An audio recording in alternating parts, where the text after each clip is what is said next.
I keep trying to do the scheduling a live thing, and then it just goes live instead of scheduling it. Okay. I didn't screw up the live over here. Wherever you're watching from, shout out. I need to get the shop set up, rocking and rolling, and then we'll get the forge turned on, and we'll start talking steel.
It's gonna be loud.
Let's talk some steel. Need my coffee. Rick Elm, how you doing this morning?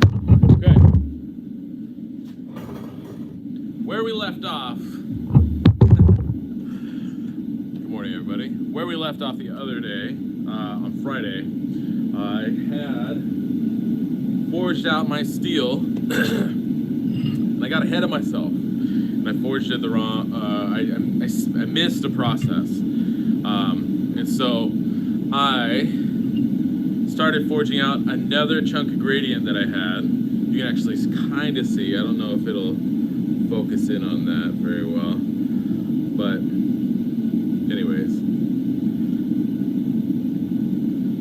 The gradient, a 12 color gradient that I had welded up and cut the billet in half at a certain point and used the other half to do something else. I don't know what. Make a pattern. But I took the rest of it on Friday. I didn't do it on camera, but I started to reduce it down. I need to still take this is at about an inch. It's probably about 7/8. And oh, I got my calipers right here. Let's see where we're at right now. Let's see if my tape measure eyes are working this morning. Let's see. 0.811. So a little bit between 3/4, 7/8. Anyways, does that make it 13/16? Anyways, so I'm reducing this down. I got to take it down to 1/4 of an inch. I rewrote, which I already left my notes in the car, so I got to go grab those real quick. But I rewrote my notes. I have my garage roll-up door. I'm gonna have the notes up there. We'll talk about them, about the plan going forward on this, and yeah, I think that's about it. I think I actually have a drawing pad somewhere in the shop. I know I have whiteboards all over the place, but I'd prefer to have a drawing pad. Hey Tom, guess what? You can go bye-bye.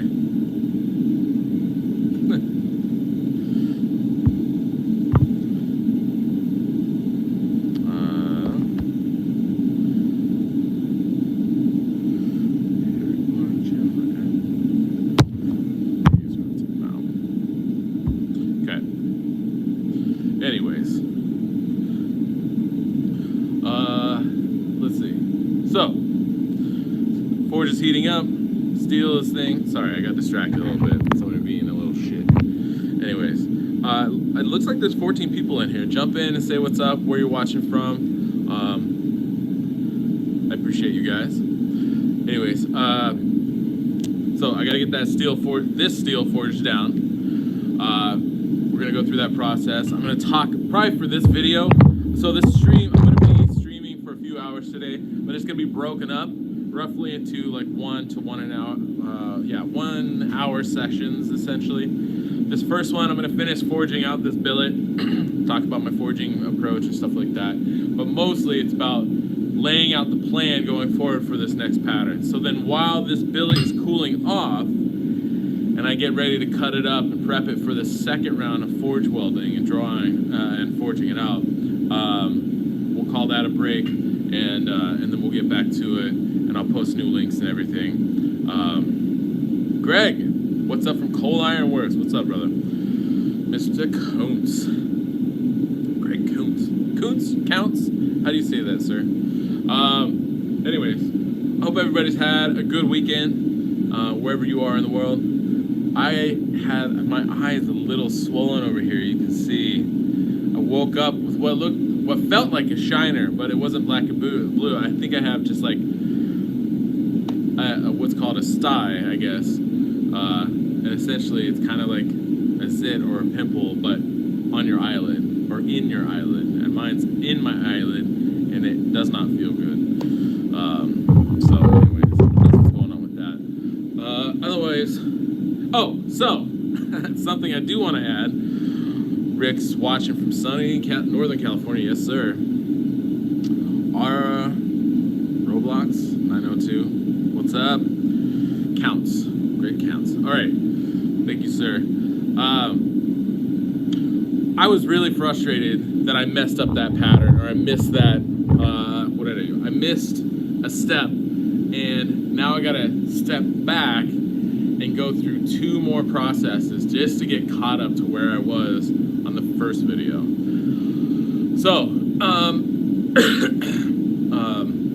but it's okay. And I have a hard time remembering this, but when I make mistakes, there is tons to learn from it. And thankfully for my creative problem-solving brain, I was able to actually come up with a new approach to the Wariha Tetsu construction, and I'll draw this stuff out. So I'll draw the conventional one, the process for getting to that. But then I'm gonna draw the new approach that I think will be quite handy for this pattern. And this pattern, the Wariha Tetsu that I'm gonna be making, the goal is to use it in 5 different ways. So first way is just like a conventional sandmai. The second way is to tile it. The third way is to then, it's kind of going to go through a progression, is then to do oh gosh, what is it? I can't even remember what it's called. But it's a tip weld that I did in one of my past Patreon videos. So you forge the pieces to the center line, and then you weld those back together. So to do that tip weld for one of them, I'm going to do that in 2 different orientations. So I'm going to have the pattern oriented 2 different way, and then tile it and do that tip weld situation. And then the last one, I'm going to go back to kind of a conventional sandmai approach, and maybe that'll be the second one, I don't know. But I'm going to ladder it. I'm just curious what it's going to look like if I ladder it. So because I've never laddered a Wariha Tetsu. Mostly because the goal of creating this pattern style was to reduce the waste of material that occurs when you ladder a material. Because you usually gotta ladder it, and then you gotta grind it flat again. And so that's a drag. Asking what's my job? My job, it must be just a random finder. Let's see. I'm a bladesmith. I forge cutlery. This is an integral bolster chef's knife that I forged. And I am well known for my Damascus patterning techniques, and this new approach that I'm trying to discuss right now. I think it's another new technique for welding up material to create a really cool pattern effect and a super flexible material that can be used. My goal is to show it being used in 5 different ways. Make one pattern, make 5 different styles of Damascus patterns out of it. Some are more work than others. They're all a lot of hard work. And so, yeah. What's the voice? The voice, I don't know what that means. Wei Lee is asking, what's the voice? I don't know. They must think I'm putting on a voice of some sort. This is my voice. This is what I sound like. I can get a lot more announcer sounding if I want. I don't know Chinese.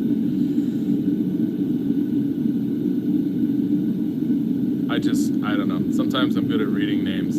Sometimes I'm really bad at reading names. If you listen to the Knife Talk podcast, you'll hear me mess up a lot of names on that podcast.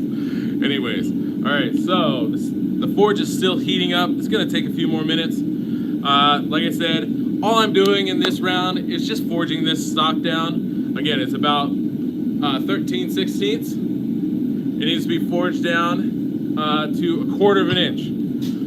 Let's do a little math real quick. Let's see. All right, we know it's 13/16. Where's the tape measure? Tape measure. I don't know where my tape measure is. I gotta go find it. I'll be right back. I'll turn you so you can watch the forge, although nothing very interesting is happening there right now. I can actually probably turn the heat up, or the flame up just a little bit now.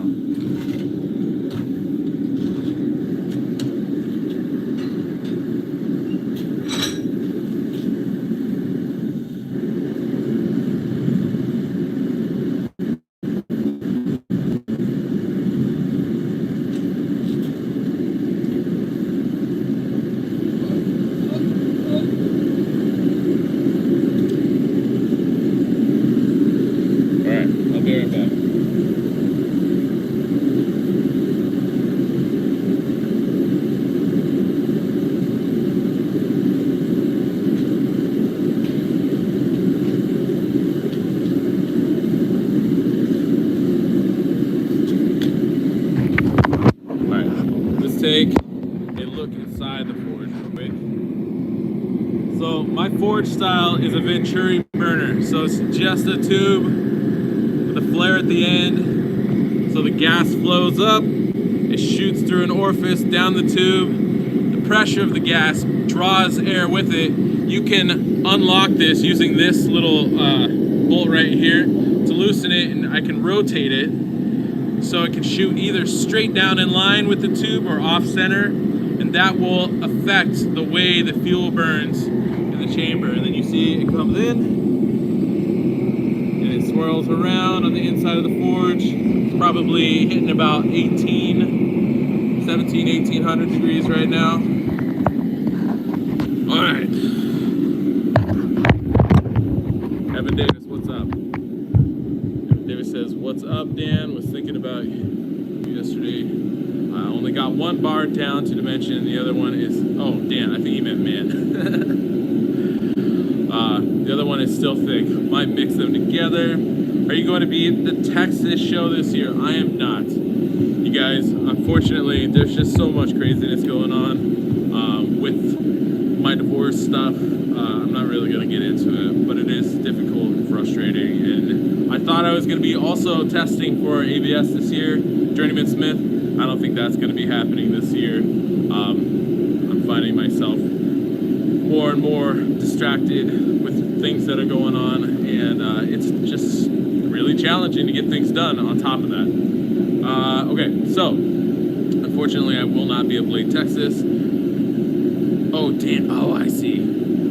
Sorry, you guys are talking to each other. You're not talking to me. Hey, whoa, whoa, whoa. Anchorage Forge, don't boo on me. Life's hard enough as it is.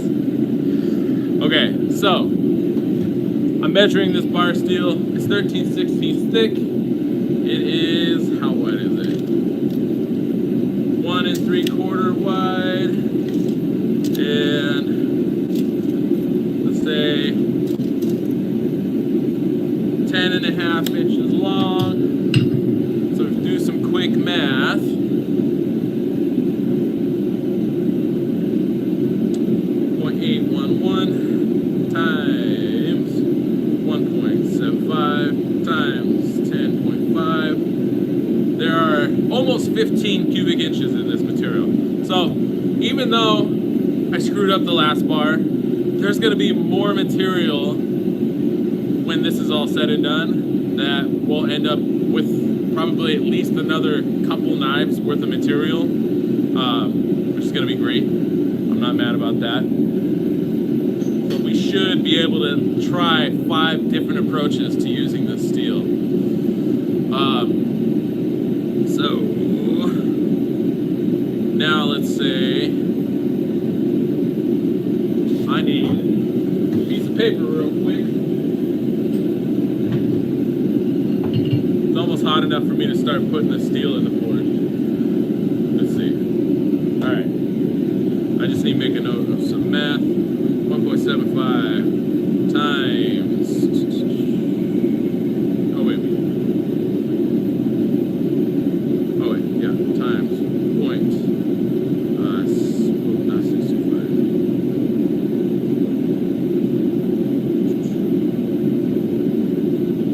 25.4375, and then we'll divide that by the volume. So I'm gonna, for the bar I want to forge, I want to keep, actually, I'll probably end up with the bar being, well actually I'm kind of indifferent to how wide the bar is, but anyways,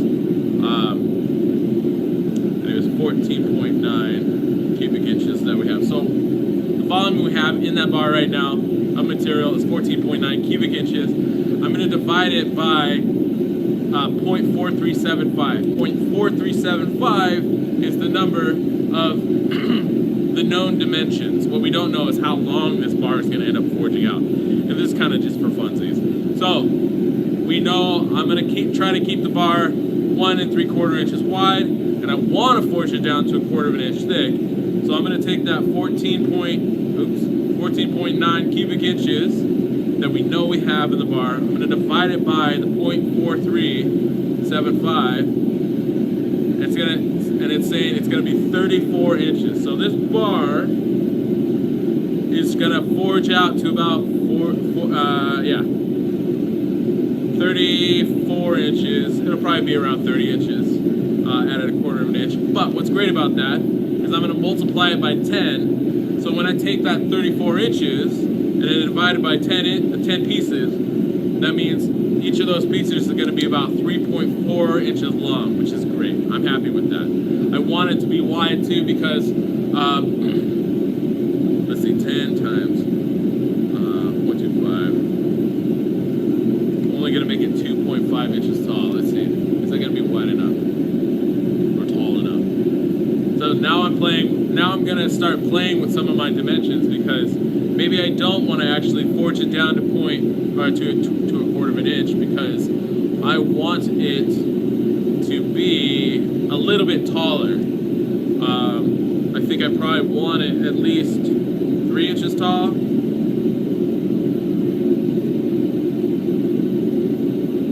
So if I take 3 inches tall and I divide it by 10, that gives me 0.3, right? And then, so if I forge it down to 0.3, so 0.375 is 3/8, but I don't need to forge it. So I'll probably add myself, I'll probably make it, let's see.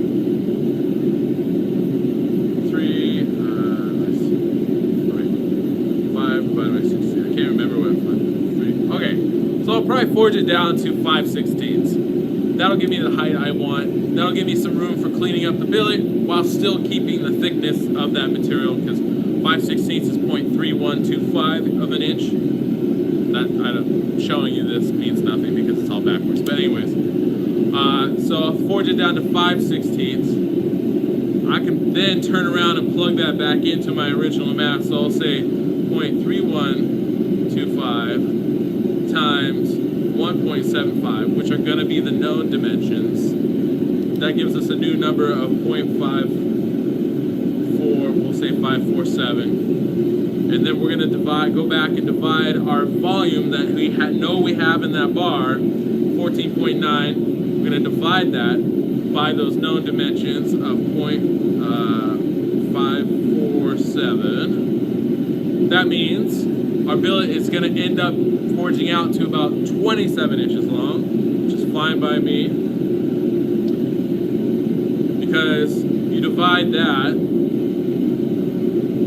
by 10, you get 2.7, which is roughly 2 3/4, just over 2 5/8. So that's plenty long. It's going to be plenty tall. But the reason I want that height is because once I get down to that 2 inch, then I'm going to forge it on the bias. And then I'm going to cut it or forge it out, draw it out on the bias, and then I'm going to stack it up again. And then that's when it's going to become the cladding for the material, or for the Wariha Tetsu. So hopefully that made some sense. But all I'm doing right now is forging that bar down to 5/16, which I think this is my stop block for my 5/16. This might be my 3/4 or 3/8. Yeah. So this is 0.225. So often what I'll do is I'll just stack a couple pieces. That's too thick again.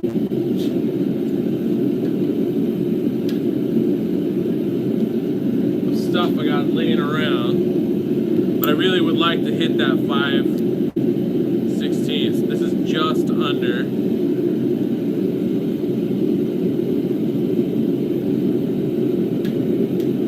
So I think I'm gonna have to go with this quarter inch piece and a 16th, or just under a quarter. Oh, that's still under. How about this one? These two together. Oh, that's 5/8, perfect right there. Oops. Or not 5/16. Again, it's backwards, sorry. But anyways, that's 5/16. But that's exactly 5/16. I feel like I want it to be just a little fatter. I want to be over by about 40 thousandths. So maybe I do want it to be at like 0.34 or so. That way I have room for material. There we go. 0.345 I got right there. All right, so this combo is going to be what I'm going to use for my spacer. That way I have, when I go to clean the billet up for the restack, I have margin of error so that it's still the dimension I want it to be in that restack, which is 0.3 inches.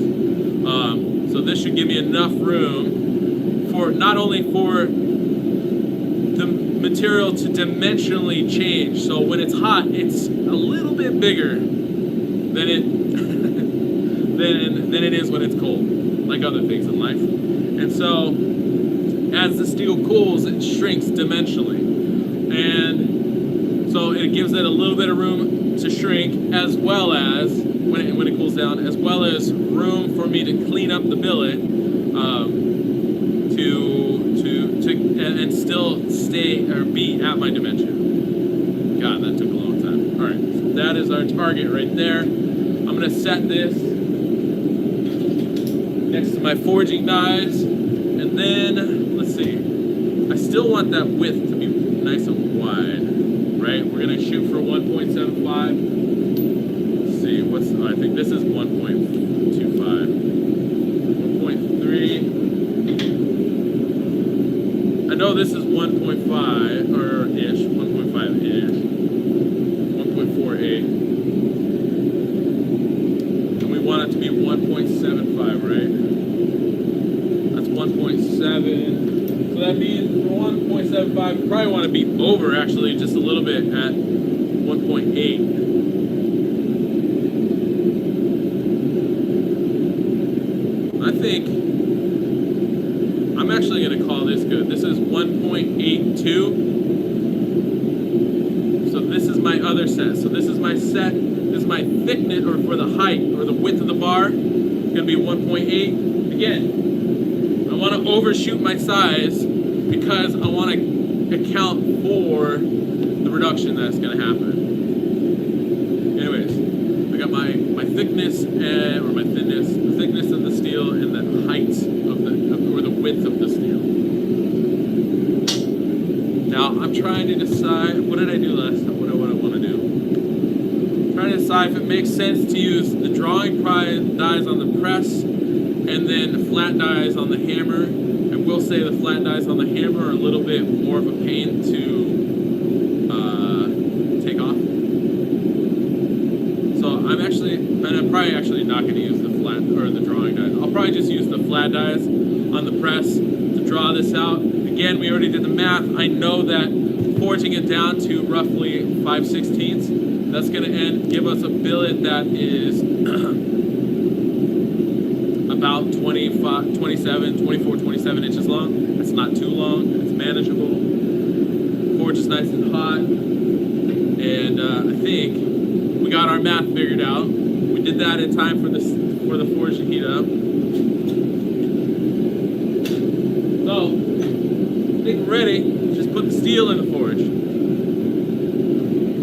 Put you over here.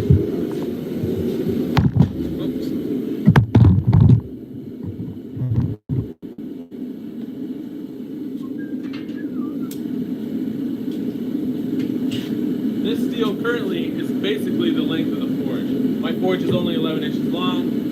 This bar, as we measured it, is 10.5 inches long. So we're going to heat the whole thing up. We're going to forge the whole thing. But basically, at a certain point, I can only forge a portion of the billet. We're just going to have to deal with that. So that's just part of it. Some people would say, why not get a longer forge?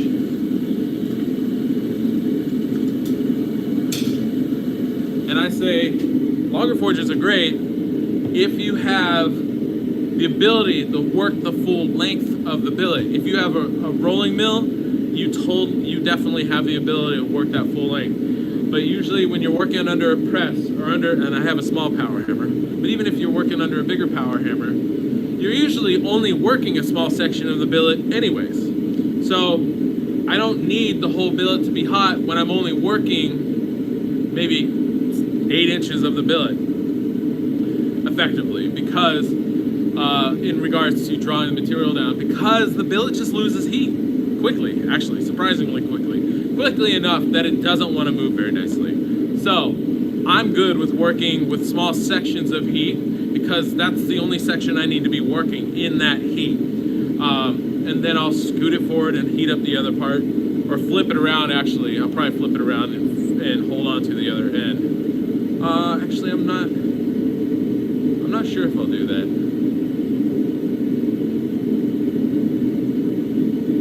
I don't know. We'll see. But anyways, sorry, it took me a second to try to think about that.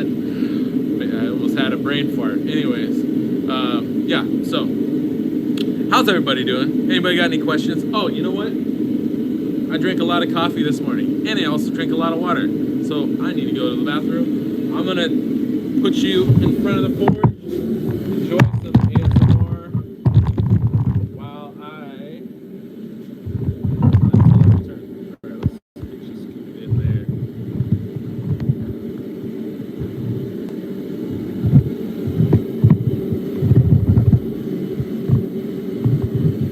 Alright, be right back.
right, so you can see it forward. So this is, even though this doesn't drawn as a gradient, this is our gradient. So now I'm working on reducing it down to that 5/16 by inch and 3/4, inch and a half. We'll talk about that in a second. So I'm gonna cut that, stack it up again. I want it to be taller than the square that I'm gonna forge it to, right? Square, especially when I get down to forging it on the bias, is usually around 2 inches tall, or 2 inches square. But I want, before I start forging anything on the bias, which is over here actually, I want this stack to go through 30% reduction, which is why I want that billet to be at least 3 inches tall, so that once I get to this phase, I feel very confident, very confident about the welds, so that when I do turn it on point to forge it on the bias, everything's very solidly welded, and I feel confident nothing's gonna shear, fall apart, get fucked up on me, so that when I forge that down, everything stays together, and it creates this kind of line activity. Now there is gonna be gradient elements within these line activity, which is fine, that's what we want. We're gonna re-square it on the bias, and then we're gonna actually, we're probably not gonna re-square it. I'm probably just gonna hit it from the top and the bottom, even though I drew it as a square here. I'm probably just gonna force it in the horizontal or height-wise, reduce it down height-wise. This is kind of an intermediate step until I get to a rectangle-ish bar. So it'll still have the points on the side. And then once it's down to more of a rectangle bar, that's when I'll dress the edges, the corners, to make it more of a rectangular bar. Then we're gonna stack that up again. We're gonna reduce it to a square. We're gonna forge it on the bias again to create a square bar.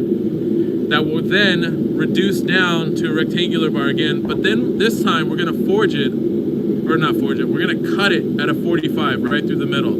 So we basically want a 3-to-1 ratio at this point. I'm gonna try to keep it as big as I can. Ideally, my square stock is 1 inch, so I want this to be 1 inches by 3 inches. So again, instead of, and I should draw that up, so instead of fully re-squaring it, I'm gonna start forging it on the bias. Again, that's about a 2 inch by 2 inch square. So which means this diagonal is probably closer to 2.5 inches. So that ideally, as I'm reducing it down in height, I can get that 3 inches, hopefully. It's not guaranteed. But what I want is I want it to be a 3-to-1 ratio, keep it as big as I possibly can.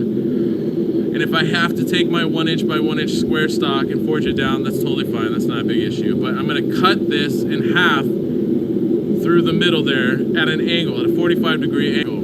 And then this is gonna be my layup. So the original Wariha Tetsu has 4 quadrants, where this 4 equal quadrants. But what I'm doing is whatever this ends up being, I'm gonna forge that black material down to, or cut it down to, and then I'm gonna take this material and flop it in here. Now, I didn't draw it over here, but there's gonna be an S shape. I think I need to do a little bit of drawing to fill in some of these gaps. But anyways, there's gonna be a bit of an S shape, so I'm gonna cut it in half and then flip that S around. So, but once I get it welded, I'm gonna go through forging it on the bias again, which will get me here, and that will have these lines running somewhat parallel to these outward surface, which is gonna be great, because I'll still get my mosaic, or my random pattern effect, but because I've approached it this way, I'm going to get more of, I'll have a mosaic that I can also forge into, or weld back up in tiles in a lot of different forms. We're gonna go through those and we'll see those. But let me try to get out of there. My goodness. How's our steel looking? Steel's looking nice and hot. Okay. So, talk too much while the steel's hot. Otherwise, steel gets boo-boos.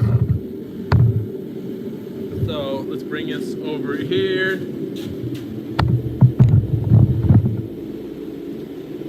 In between heats, we'll talk about this pattern. I'll fill in some of those gaps, draw some of those things, but I need to reduce the heat or reduce the bar while I got the heat. Most of the forging I'm going to be doing on the press, but towards the end I'm going to kind of do some planishing blows as well as working to pop off forge scales so that when I clean up the bar for the next round, it's a lot easier to clean up. So anyways, I'm going to get this turned on. It's going to get loud, so if it's not already loud enough, don't worry. It's going to get louder. Turn your volume down if you need. Here we go.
About 5/8. It's about ½ inch at the tip here, but 5/8 back here. So I'm actually gonna probably turn this around to start and work this end hot first before going back and working this other end. Because now it's too big for the forge. I'm gonna turn it around, and before I get it back in there, I'm gonna figure out what columns are gonna be best.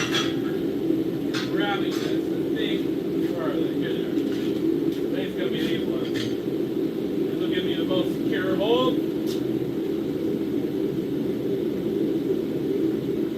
Alright.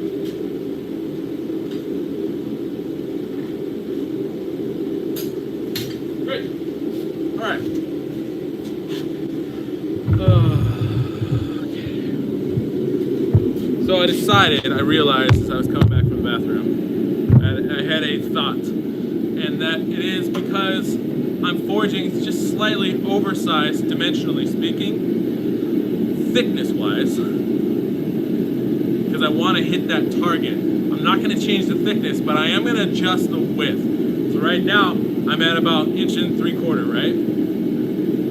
I'm going to bring that down, not right now, but towards the end, probably closer to 1.5 inches, so that I'm taking some of the material that would be in that width. I'm going to take that away from the width. I'm going to add it to the length because the bar is going to be a little bit thicker, which means it's probably not going to forge out to that 27. But I want that length as best as I can, so I'm going to forge it down to 1.5 inches by 5/16 thick. And that will make sure that I have the length that I need to then cut it up to the 10 pieces that isn't super shallow, I guess. I want some depth. I like the material to be close to, let's see, I've had some stacks that were like 5 inches long, but only like 2.5 inches deep, but I don't like that. I like it to be closer to a 1-to-1 ratio as best as possible. So if I want the stack to be 3 inches tall, I want the pieces to be at least 3 inches deep as best as possible. Now, there are some limitations, so you can't necessarily get that every time. But the closer you are to that, the better. I think if you're at a 3/4 to 1 ratio, so 3/4 meaning the length of the pieces to the height of the billet, that's probably a decent place to be in, or 2/3 to 1, or yeah, 2/3 to 1. But if you get too far beyond that, things can get wonky. The way the barb draws out can be weird. And so, like my steel, when I make my initial billets, they're usually 4.5 or 4.25 inches tall, 1.5 wide, and 5 inches deep. I could go deeper to 6 inches. 6 inches is kind of the standard. But anyways, I'm good with that. Now, if I was going to be 4.25 inches tall and 1.5 inches wide, if I got if those pieces were any shorter than say 3 inches deep, I'd start to feel a little awkward about the stability of my billet as I reduce it down.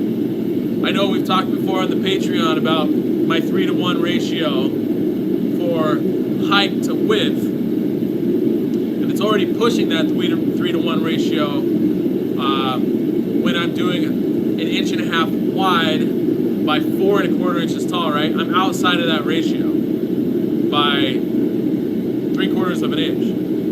Now, if it was only 1.5 inches deep, that would be super sketchy. So the deeper those pieces can be, if they're not stable in one direction, or they don't meet that kind of criteria of a 3-to-1 ratio, I was just realizing, all right, anyways, of a 3-to-1 ratio, in one set of relationships, so the height to the width, then hopefully the height to the depth is more suited to that ratio. So that's why if it's 4.25 inches tall, I would want it to be at least 3 inches, if not maybe a little better than that. And that will be more, that fits that 3-to-1 ratio well there. All right, billet tot, we're gonna get squishing again. Here we go.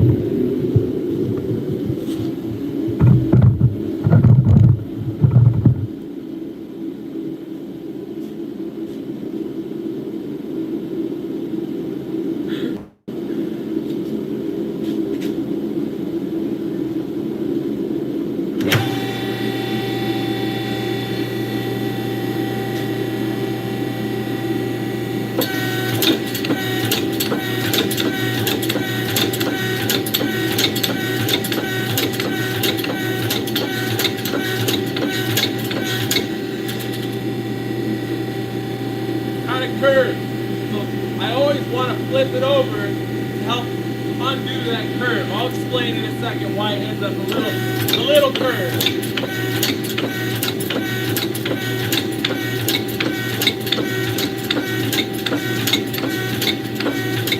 All right. Now it's actually turned back the other way.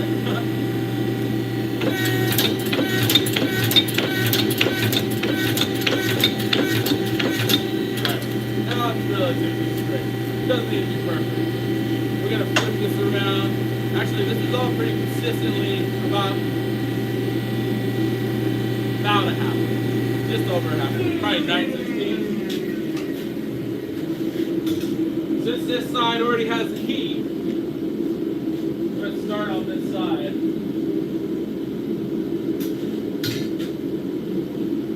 One of the reasons, typically, I don't like taking a full face bite like I just did there, is that as the material gets thinner and thinner, it's not as effective. Like I don't even know if I was compressing it more than 1/16 of an inch, really. And so, because there's just more surface area engaged, you're displacing the force of the machine, whether it's a power hammer or a press, power hammer over there, press over there. Either one, you're displacing the force of those dies over a larger area. So it's going to be, I guess, less aggressive. But it's just a force distribution thing. So I typically like to work in smaller bites. That way, I'm just the amount of air, or the area that I'm working over, is is quite a bit narrower or smaller. That way I can draw out, especially if I'm trying to draw out a bar, which I'm doing down to a 3/4 of an inch, or sorry, 1/4 of an inch, or sorry, 5/16 of an inch. Drawing that out, and but I want it to move effectively down the length of the bar. So when I talk about down the length of the bar, I'm talking about linear movement. And then when I talk about the bar widening, I'm talking about the transverse. So across that plane from left to right versus down the length of the plane. So, pretty good temperature right now. I'm sitting at, the forge is probably sitting at about 22-ish, 2200 degrees. I don't know that scientifically. That is a guess, but that guess is based off of hundreds of hours of staring into a forge and other forges that have thermocouples, and so, but it is still just a guess based off of my own experience. I'm gonna flip this billet over. No matter how even the billet looks, and honestly, no matter what forge you're in, especially if the burner's coming in just from one side, it's probably going to be not heating up the billet evenly, as even as the billet might look at high temperatures. It's always a good idea to flip it over and just give it a couple more minutes to even out that temperature. Let's see. Any questions? People got questions? Let's see. Burning Stable Forge. Wow, high praise from Burning Stable. Thank you very much. I think at least as long as you're talking, maybe you're talking about somebody else. But Rick Elm, you're very kind, privileged to see. I see you guys are talking about me. Thank you guys. I appreciate it. All right. I appreciate you hanging out. Steel is up to temp. Like I said, just needs a couple minutes. Get it back under the press. Actually, I'm gonna put you guys right there.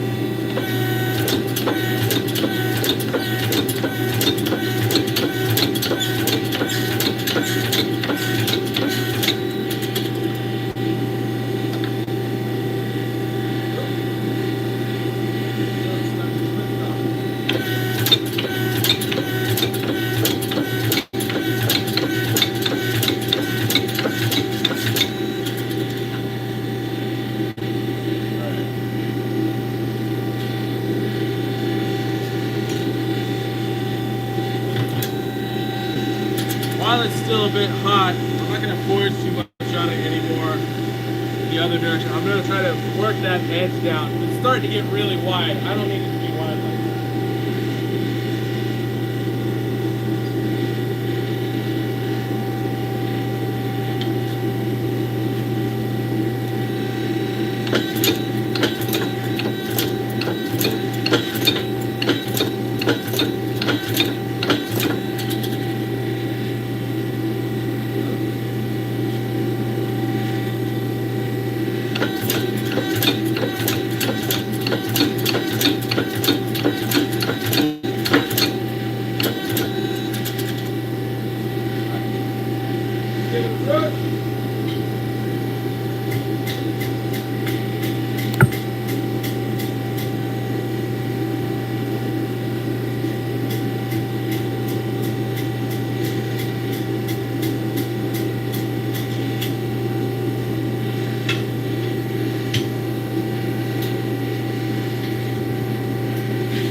I'm going to do the same to the other side. I don't really have to forge the faces too much because they're already thinner.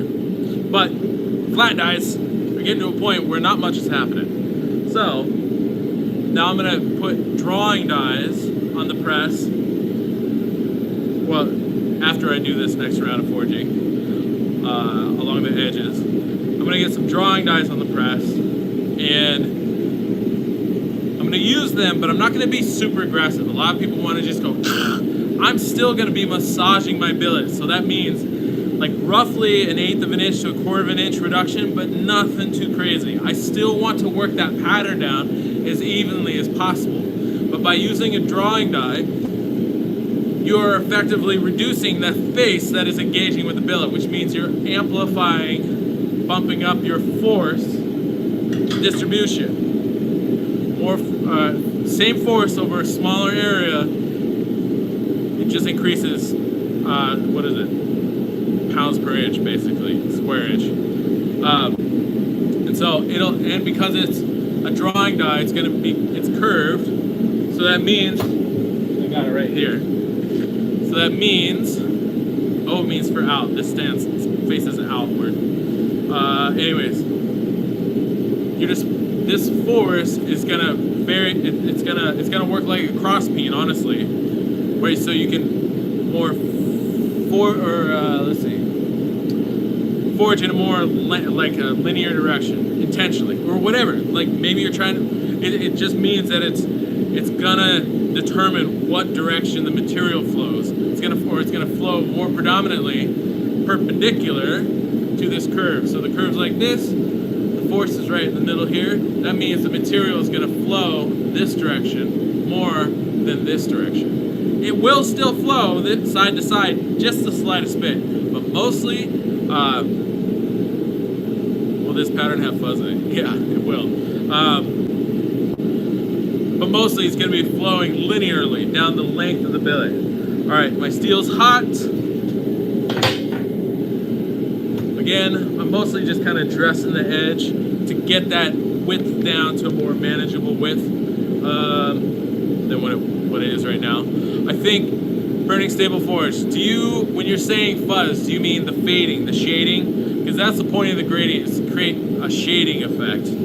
I know, but depending on the pattern, depending on the person making it, depending on the techniques and the processes that they use, it will present slightly differently. And I have seen some that look like they're like the fuzzy edges of like yarn or something like that. All right, hitting the edges. Here we go.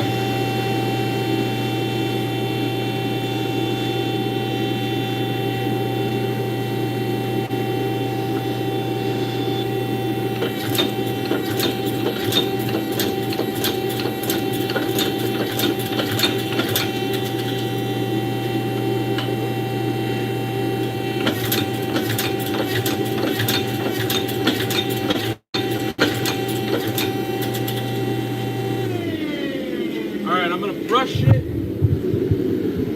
Give this a quick brush. Then I'm also going to straighten it with the hammer, because it's already starting to curve a bit on me. You can see there, possibly. If I don't address that now, that can cause some challenges later. So I'm going to just grab my hand hammer. Give it a couple bam bams.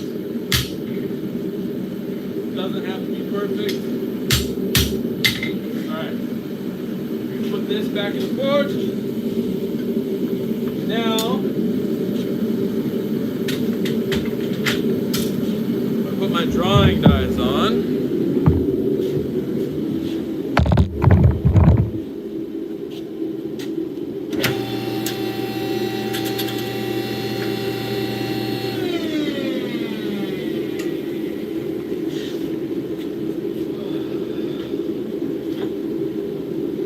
Again, if anybody's got questions, feel free to ask questions. I'm going to check the Patreon real quick. Sometimes the questions don't come through on the YouTube because people are watching through the Patreon.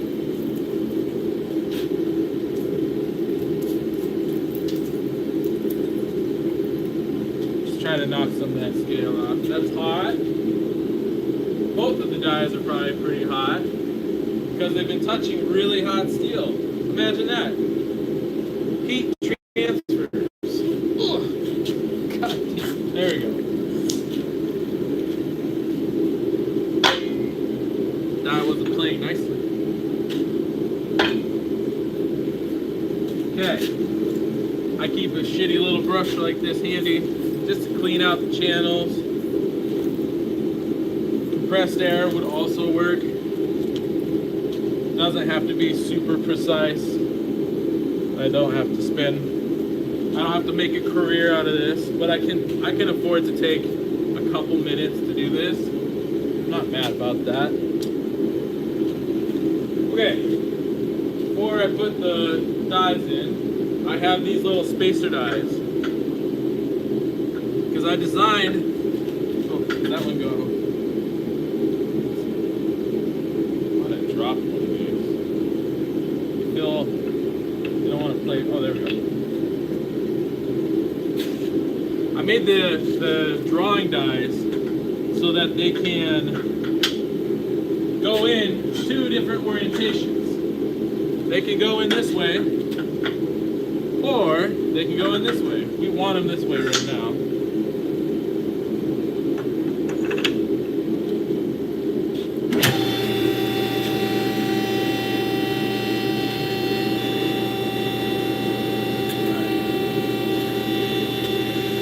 Bring these down to touch.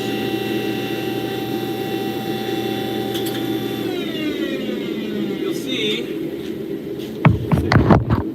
now, there's a little bit of a gap on that, what you're seeing as the right edge. For me, it's the left edge. So what I'm gonna do, let's see, I can never remember. I think it's, I got all these different spacers here. I'm gonna try to remember which one's which. Open this back up.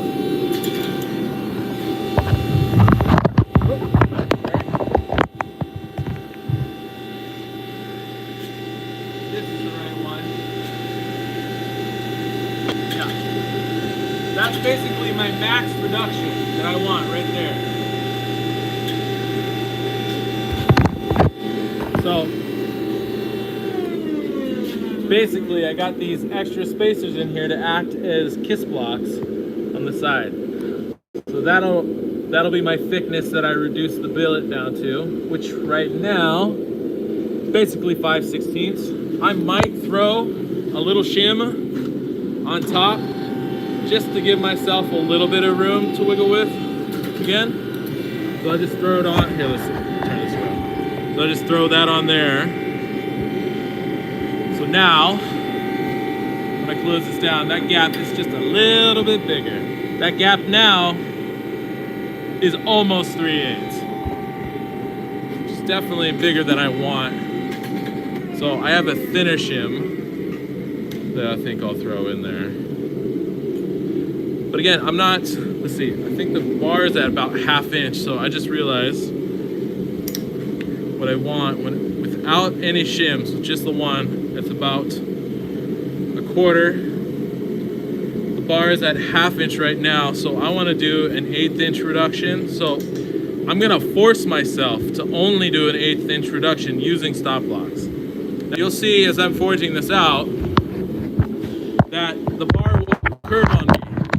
And when you're working in a press, especially basically any kind of hydraulic press,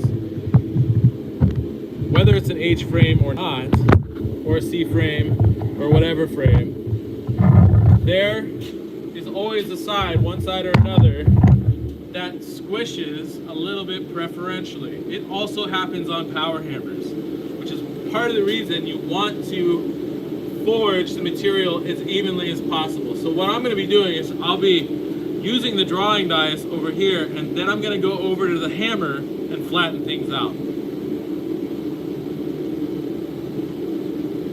Base bar. I'll show you, I'll go back over that again. Sorry, I touched on that a little bit. This bar, I'm gonna finish drawing out this bar, and then I'll go back and touch base on that before ending this video. but that might be another 20 minutes or so. We'll see how this goes. All right, anyways. I'm gonna put you guys right here and zoom you in so you can see what's happening. I'm gonna actually pull this out just a little bit. Can a 45 degree, that 45 degree doesn't do anything. All right, just go right here. All right, here we go.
Drawing it out like that. So, like I said, I'm gonna turn the power hammer on. It's gonna make more noise. Yeah, and we're just gonna give it a second to heat back up, and then we're gonna flatten it.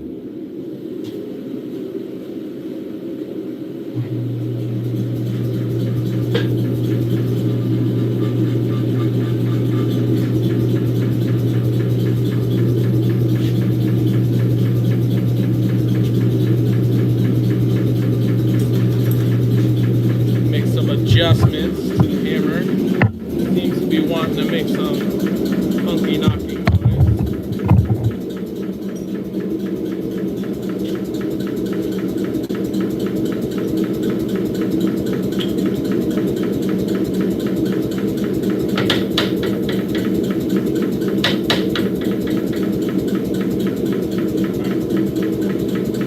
Maybe that's actually all right. It just needs to warm up a little bit. It's nothing too crazy. You can hear a difference when I loosened it. We got quite a bit louder. A little bit of knocking that is happening. We're gonna say that's probably not the worst thing. It's all right. Okay. Steel's getting hot.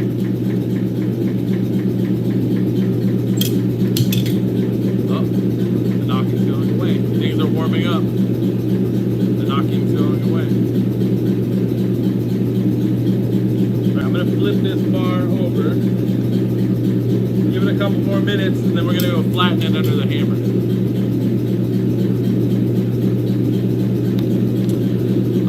Okay. I did touch on it, but I did say I was going to dry a little bit differently. I don't have time for that though right now. This billet's pretty hot. Let me turn this around. Pull you guys in here.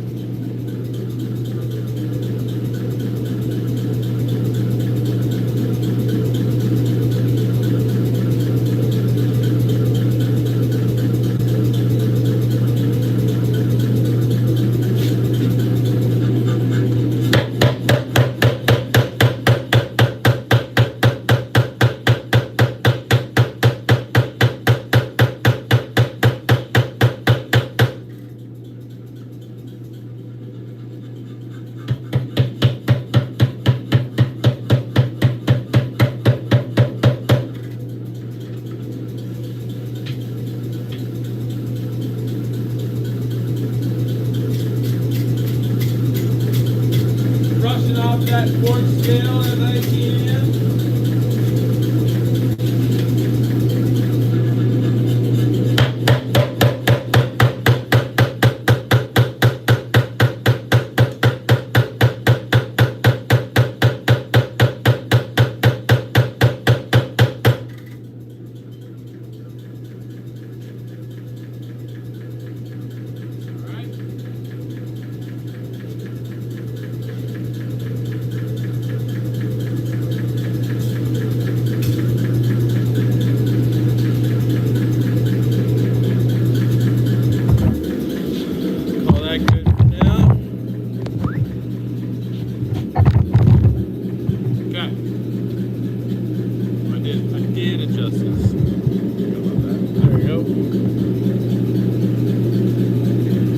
This heats back up, and I'm going to make an adjustment over here. I'm going to take our spacer out.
Slide a narrow shim on top of that.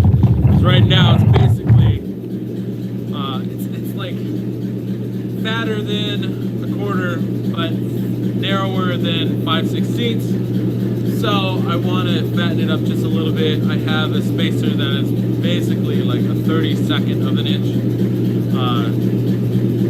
and so or a 3/64. So I slid that in there.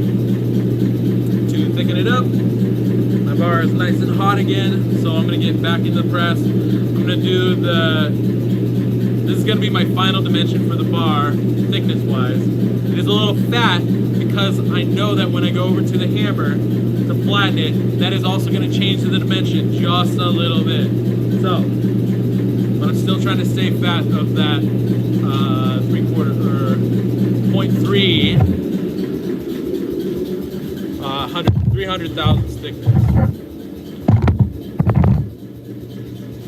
Pull you back in here again.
right now it's just my gradient element. That's all it is right now.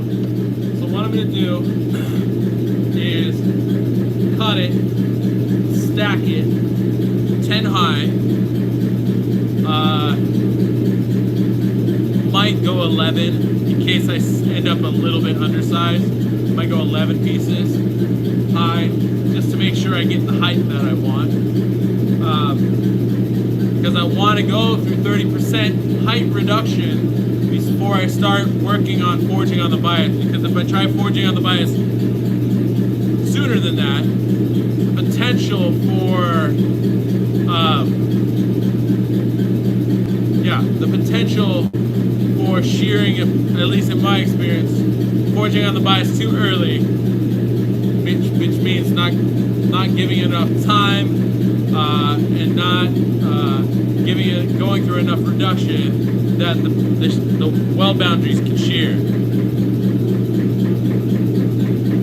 What are the different? Oh, I got you here. I don't remember what I started to say now that now that I realize what you're saying.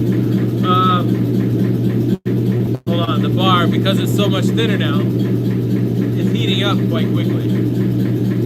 So I'm gonna get under the power hammer again and start forging out, flattening this bar, and then we can talk about that. I'm gonna turn you guys around here.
Down to where I want it thickness wise. I'm going to take it down to 1.5 inches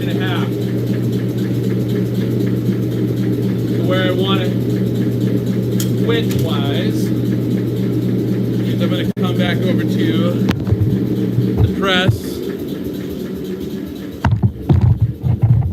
set up my other dies.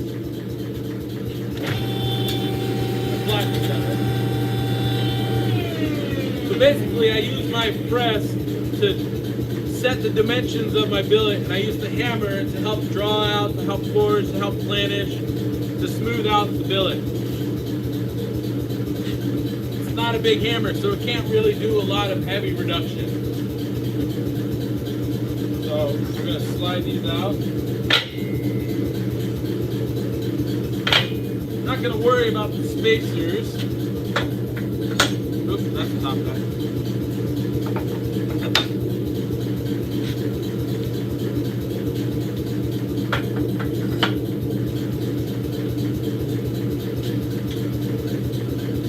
Got my 1.5-inch spacer here. So this is actually going to probably block your view a bit. Actually, I want the stop block. I just realized I want the stop block in line with the cylinder, which would be the most ideal anyways in general, because anytime you have, and I have the bottom center line marked out here too with the cylinder, but anytime you have a stop block that's off center from the force of the piston, that's going to cause things to get a little wonky, wobbly, and so as best as you can, whenever you can, use the spacer as the center underneath the piston. So I'm going to have it underneath my piston, and I'll have my material right next to it. But I'm going to compress it, and I'm going to do full face compressions because I want to really get that forge scale to pop off on this material. Because I'm basically at my final dimensions. I want it to pop off, that way I can smooth it out and then be done with it. If anything, I'll do a normalizing cycle at the end, but that's it, nothing crazy. I'm not going to let any forge scale build up. I'm not going to do any more heavy reduction in forging.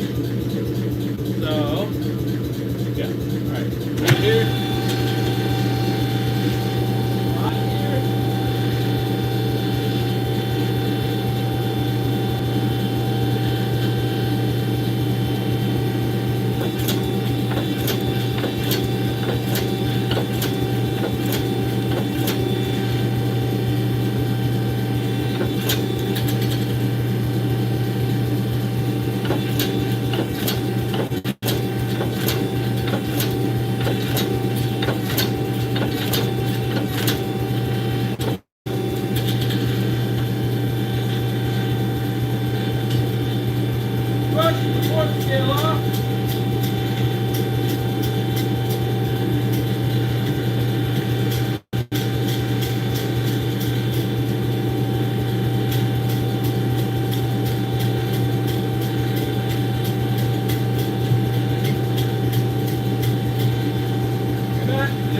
Finishing blows. I'm going to turn this around.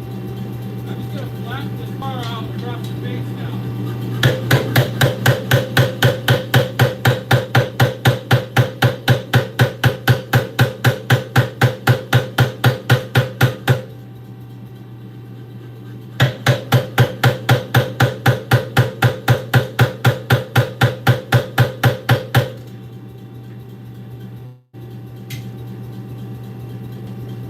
Pretty damn good to me.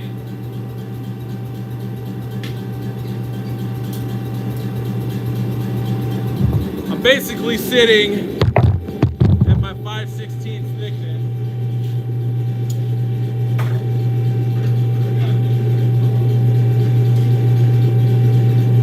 I'm at my 5/16 thickness, 1.5-inch width, and it's pretty smooth. There are some spots where there's some forge scale that got pressed into the surface. So I might give it one more heat just to do some lower temperature flattening on this thing. That's it. So, I'm gonna do that now. Otherwise, I will forget.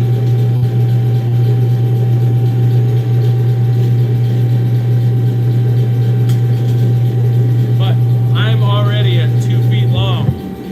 So forging out that other end, turn this press off for a second. Forging out that other end is definitely gonna get me to my desired length, so I have enough iterations for the material. But I told you it was gonna take a minute. All right, so Gabe, first I'm gonna forge it out like a standby. So what would be the mosaic end of the bar will end up. I'm just gonna cut a chunk off, and I'm not gonna tile it. So I'm not making that the faces. I'm gonna keep that orientation and just forge a knife out. That will create a sandmine look. The second step in regards to difficulty will be to do another one. I'll probably account for a little bit more material because I'm going to ladder it. And because laddering and then grinding material away, well, actually, what was I going to do? Was I curious? I think I was actually curious to see how the relics would remain if I laddered it and then forged it flat again. I don't know if that's going to work though. I hate laddering and wasting and grinding it flat. Usually I press it and then grind it flat, and you lose 30 to 50% depending on the thicknesses that your material's at and all that kind of jazz. But you're losing a ton of material when you ladder. So I'm trying to decide if I want to do a traditional press and grind, or if I'm going to press it and then flatten it back out and see how well those forging relics remain in the material, and then forge a knife out, and then how that might mess with it. Might do nothing. And then the third iteration is going to be, and those might be 2 iterations themselves right there. So then the next one would be to tile it. The next one after that would be to do the tiled and angled tip weld that I showed in my last video series, or live stream series. And then, so orient the pattern one way, and then flip it and orient it the other way. So do the angled tip weld twice. Or what is it? The offset tip weld. That's right. That's what we called it. And then I think that's it. But that gives us right there 1, 2, possibly a third, 2 attempts at ladders. See what that does. And then 2 mosaic, or wait, a mosaic, a standard mosaic layout, and then 2 tip welds. So 6 different blade styles. I think there's going to be enough material. I don't know. We shall see. But those are going to be 6 different patterns from 1 bar of steel. I just want you guys to get the most out of the efforts. Or at least have some flexibility. So you have, maybe you make 1 bar of material and then you're like, these are the 6 different options you have. But some are definitely a lot more work. The offset tip weld is definitely more work. What was the other one? The ladder, honestly, is going to be a lot of work, especially if you do the press and clean, or the press and grind. It's a lot of work to grind all that excess material off. Tiling is more work than just forging it out, but it's not too crazy. But it's definitely more work. So, anyways, I'm gonna get under this steel and forge it. Here we go.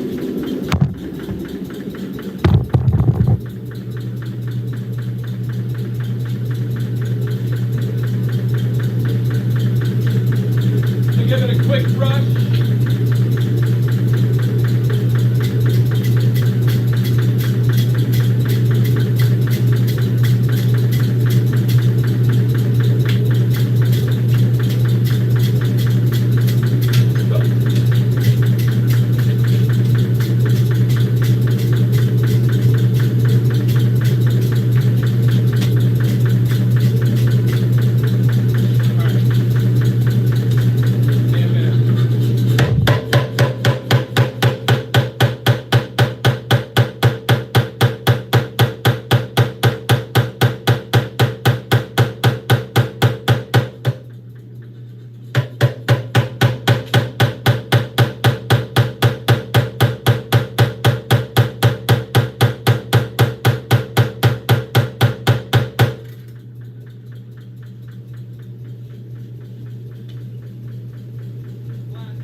house. Do you think a brute de forge would present well? Yeah, I think it would actually. I'm not mad at brute de forges. In fact,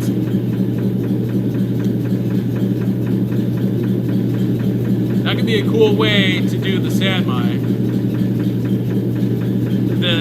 aesthetic. But yeah, I do think a brute de forge would present well. Mom, Gabe says hi. Oh, you know what? I was gonna go check the Patreon. God, we're already at an hour and a half.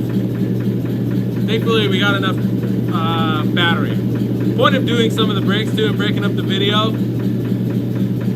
is to give the phone time to charge up again, because batteries be wearing down, I'll tell you what.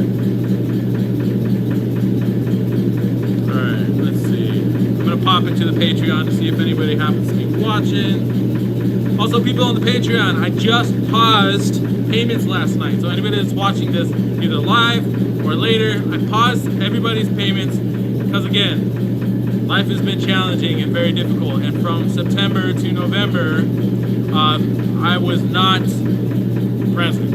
And I apologize for that. And I appreciate you guys continuing to support me. And so I put a pause on payments. Now that doesn't mean, obviously, like, even though it's paused, like, I'm still making content. I'm going to be posting stuff. But the pausing on the payments is to make up to you guys for not being there. And basically you paying for stuff that wasn't happening. So this is kind of to make up for that. So we'll be doing that. So it's February, March, and April. So at May, I'll turn the payments back on. Hopefully I'll be back in a better swing of making content and stuff like that. But yeah. Let's see where we're at. See, are there any comments? Any comments? Any comments? No comments. Okay, I'm not mad about that. Whew. So, honestly, like, I'm trying to decide if it makes sense to just to keep doing the live stream or not. I guess I might as well. You guys are here. So I'm gonna do the live stream. I'm gonna finish it out. But I'm just drawing out a bar. I'm not doing anything super interesting. Oh yeah, I was gonna redraw some of it. I'm gonna work on redrawing some of this stuff so that it's more accurate to what is happening. So we had our original gradient. We're reducing it right now is where we're at.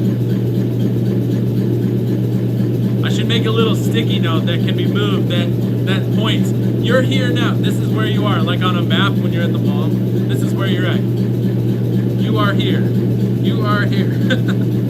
Alright, so we're forging down to thin stock. We're doing 1.5 inch by 5/16. We're gonna stack that back up. Up. 10 or so high, maybe more, we'll see. We'll see also if we have a little bit extra length, I'll either put that into each individual piece so they're a little bit longer, I got more of that depth to the height relationship, or I might cut another extra piece, just because, for more height. Anyways, so then this next one, we're gonna weld it, and then we're gonna turn it, we're gonna forge it to a square stock. We're gonna turn it on the bias.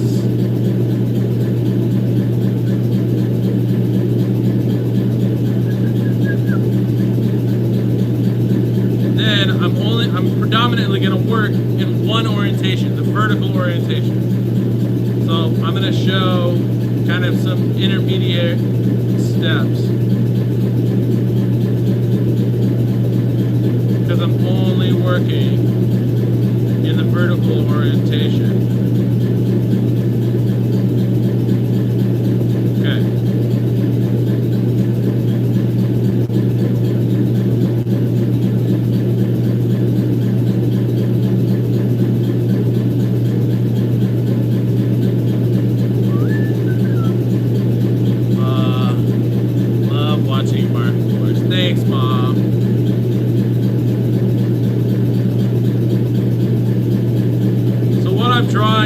getting a little bit more granular. The first thing I showed was pretty broad strokes. But what I want to do is get a little bit more granular with you guys so you have a better, more clear understanding of the forging progression.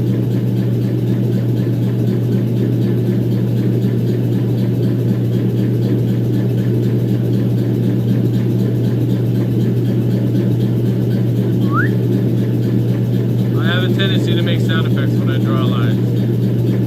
You're not doing it right if you're not making sound effects, as well as not holding your mouth right. I just realized I got distracted. My steel's up and down. I'm gonna tape this up real quick though, so we can get to that on the next heat. So I'm gonna go back in. Actually, I gotta set up my drawing dies as well.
Heat on it. Flatten this, fill it out.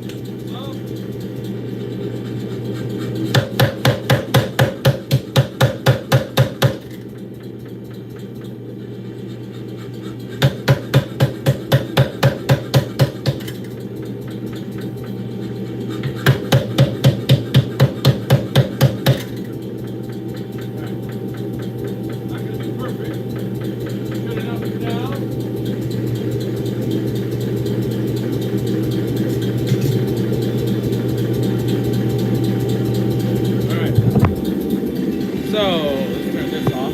hate that noise. So what's going to be happening, I'm just working the other end now. So I'll work the other end down to that 5/16. Get it drawn down. I'm going to get some heat on it, and then I'm going to put it under the hammer to flatten it. I could also go back in the press. Right now it doesn't really matter too much. I do feel like, since I got some width to play with, I do want to flat or hit maybe the edges first to knock knock off any thick forge scale that's building up. Because what can happen if you don't get that forge scale off is it can continue to build up and shove into the surface of your steel. And then when you go to clean things up, you got this like spot of forge scale. And you're like, oh, all right, I'll just clean that off. But then all of a sudden you realize you got to dig and dig and dig because it's just forge scale that's built up and up and got shoved down into the surface. So brushing your billet, whenever you got the opportunity to, I need a new brush, by the way. Brushing your billet to clean that forge scale off, forging it in a way that's going to help encourage that forge scale to pop off, whether it's under the press or under the hammer. It's going to make a big difference. I think I'm going to go, the hammer is a little bit more aggressive in popping off that forge scale, so I think I'm going to turn you back around. I'm going to forge along the edge under the power hammer to encourage the scale to pop off.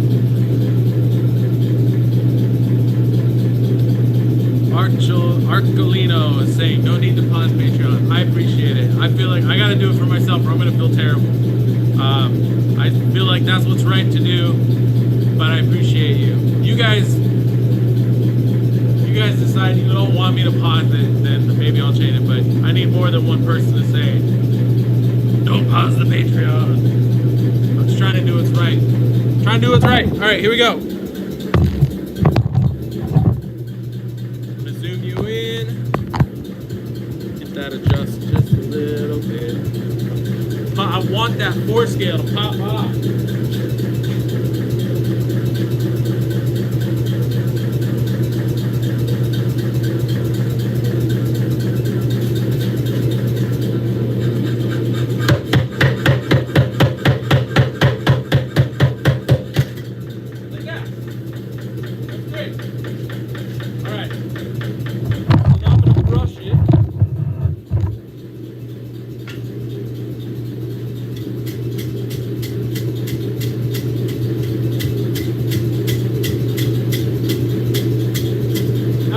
Perfect. I probably didn't get all of it to pop off, but I got a good majority of it to pop off, so that now when I forge on the face of the steel, I'm not shoving forge scale deeper into the surface. I'm going to heat it up again, but I'm not going to let it really soak. I'm going to watch it closely.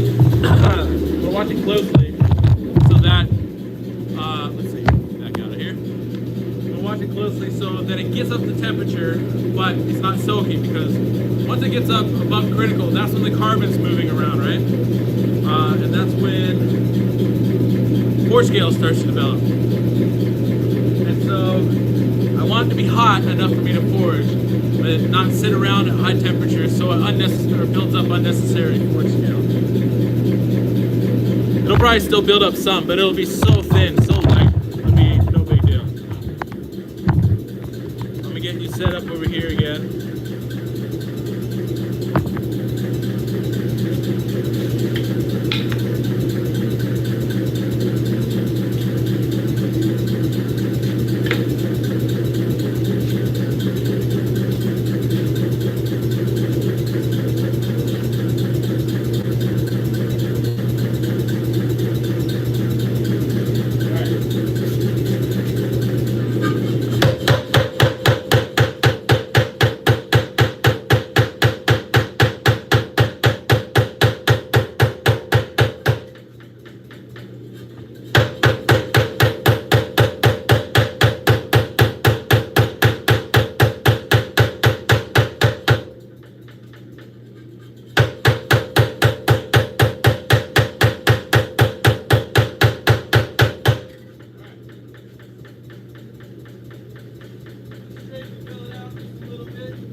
Pop off more force scale. Brush it over here.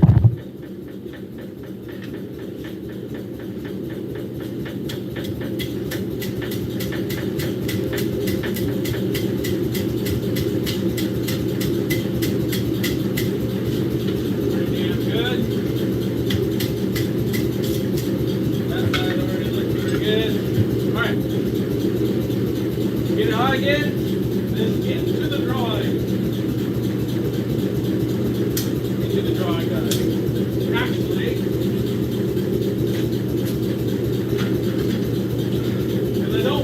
middle, what's happening is the middle will get stuck, being thicker than the edges, or the ends.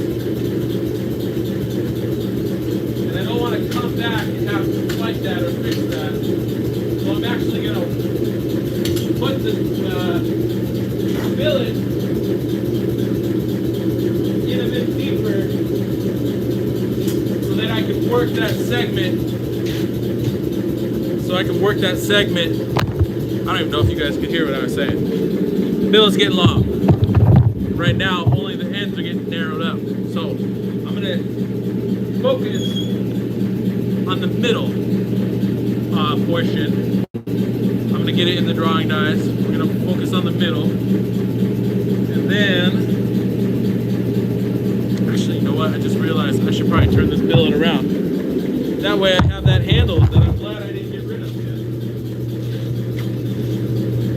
Turn it around.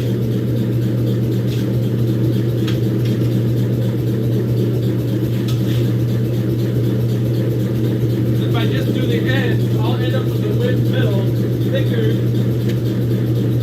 than I want it to be. So I'm basically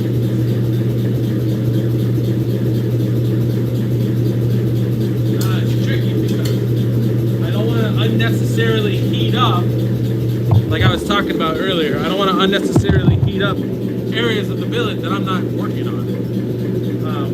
As long as I'm not forging on them, it shouldn't be the end of the world.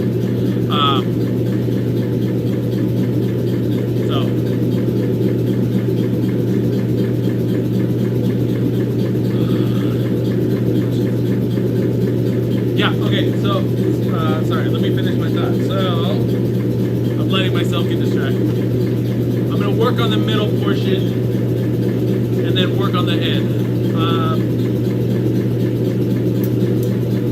For some reason, alright, that's drawn out a little bit more. I'm going to pull out my spacer. We're going to go back under the drawing dies and we're going to compress it down. Then we are going to do the planishing, flattening, all that kind of stuff. Reduce the thickness down using the flat dies, and then planishing under the power hammer to get that bore scale, get the billet nice and clean. And then we're going to finish off by doing the end, and then we're going to let this billet cool off. So we're going to swap out this spacer to our final thickness, or at least the final thickness that we're going to use the drawing dies for.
Get it, let's see, drawing, so I'm going to actually change out these dies real quick. The next thing to do, flatten, or dial in my dimension along the edge. Now these dies are getting hot, so I'll make sure I'm wearing gloves when I handle them, otherwise I'm going to burn the shit out of my hands. They're probably sitting at about 400 degrees. I'm not interested in touching stuff that is 300 or 400 degrees. Tell you what.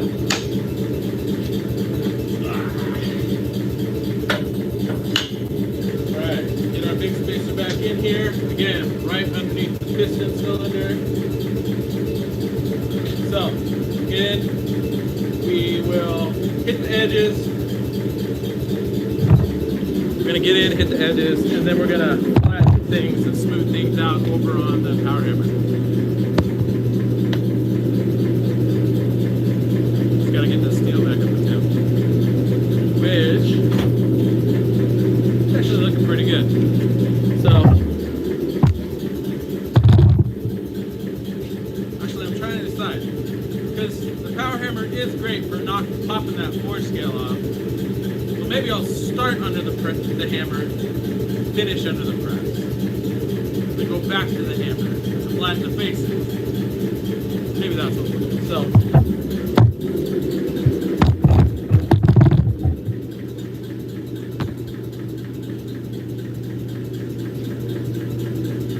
I gotta get rid of this thing. It's in my damn way. Doing nothing. Causing trouble.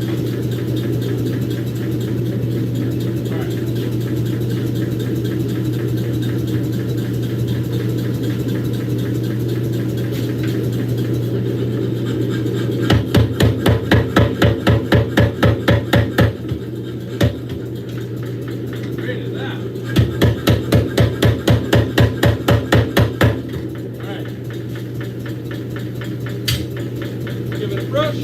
Actually, I'm going to hammer it just a little bit more right here.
Back into the forge, heat the steel. Now I'm going to flatten it across the face.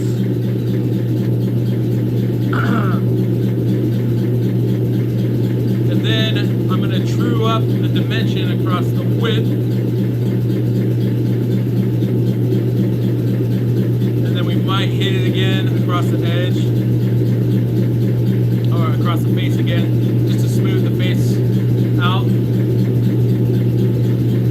To the end. We'll do the last little bit.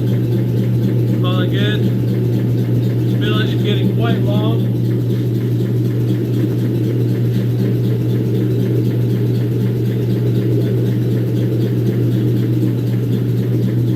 Billet is getting close to 30 inches, so it'll probably end up, because we fudged that one dimension. Oh, it's nice and hot. We fudged that one dimension from 1 3/4 to 1 1/2 across the width.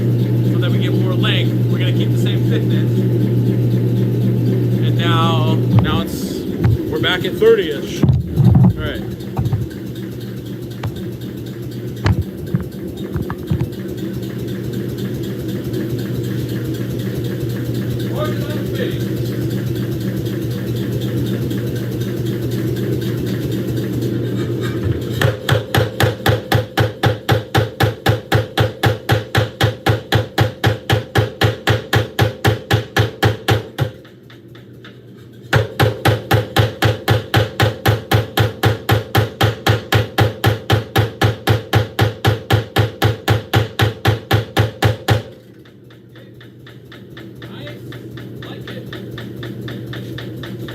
Looks great and consistent with the area I did earlier, right?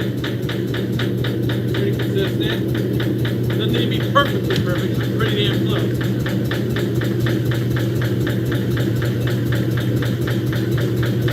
Now I'm going back in the forge so I can true up the dimension across the width. That knocking noise is starting to get annoying, so I'm going to see if I can adjust that real quick. Watch it hang out. Stare into the void.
Alright, looks good and hot.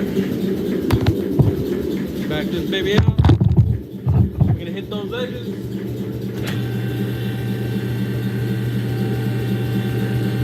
gonna hit the edges and then one more time under the face.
So again, the purpose of this order of operations is definitely something worth spending even 20 minutes, because I'm trying to think. You make the mistake of forging in scale into the surface of your material, whether it's your forged piece or whether it's your bar stock. You could spend upwards of 20 minutes digging all that out, maybe even more. So it's worth taking at least that much time, if it takes that much time, to figure out your order of operations of forging, so that you are, once you're getting close to your dimension, you're doing work to pop off that forge scale so you have a super clean bar. My bar is already getting back up to temperature. It doesn't need to be super hot. It's hot enough for me to forge a little bit, to do these planishing blows, flatten it out. So I'm gonna hit it on the faces, then I'm gonna true it up along the edge just to straighten out the bar a bit, and then we're gonna flip it around and we're gonna do the other end.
Let's see if we can capture that.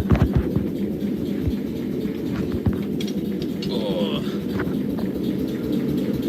Yeah, the steel is like, it's so smooth and planish. These planishing blows, crucial.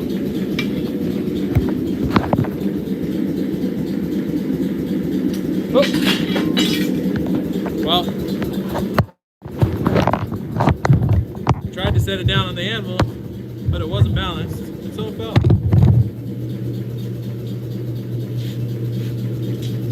Thankfully, I got a handle I can pick it up by. We give it a brush for funsies.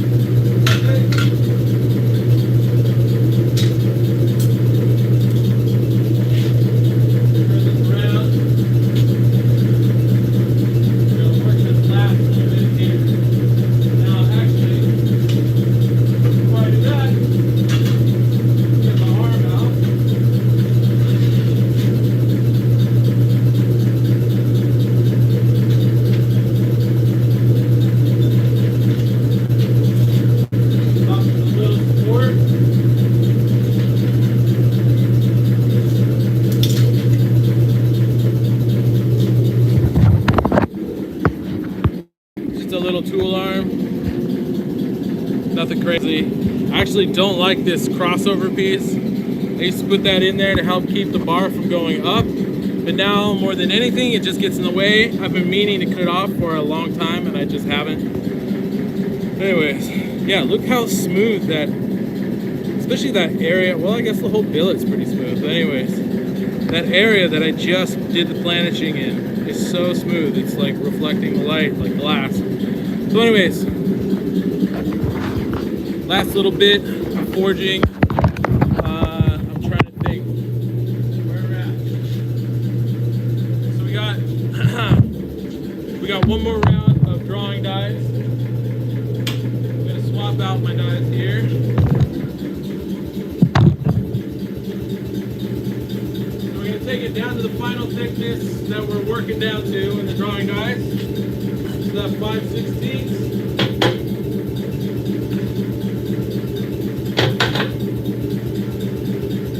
We got our spacer right here. Stop block. Got a top die. Bottom die.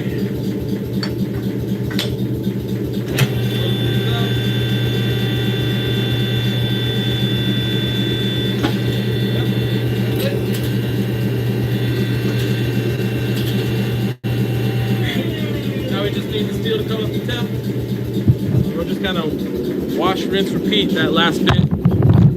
So once this is all done, I'm going to put the billet through a normalizing cycle of sorts. Basically, I'm going to bring it up to forge temp and then let it air cool. Because it's so long and because my forge is so short, I actually have to do it in sections. So usually what I do is I'll start with the side with the handle. So basically the billet passed all the way through so that the handle is just inside or resting just on the brick. Heat up a section, pull it out, heat up another section, pull it out. I might do a little planishing, forging, but I'm not gonna get too crazy. My steel's up to temp now. Woo! Just a small section, remember? We're gonna get in there.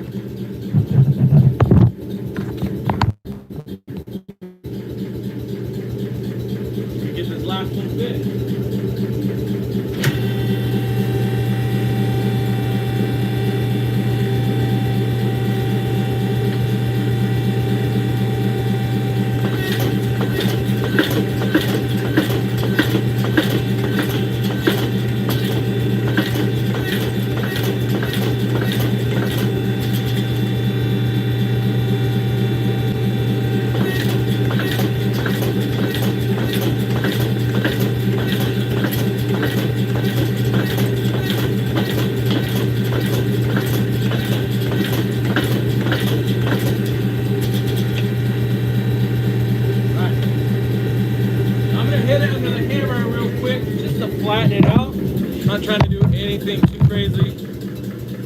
but it is a little bit curved. I don't want to fight that. I want to flatten it.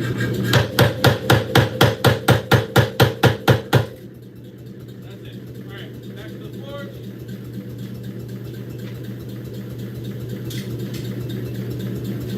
Okay, so like we did last round, I'm gonna start with the edges.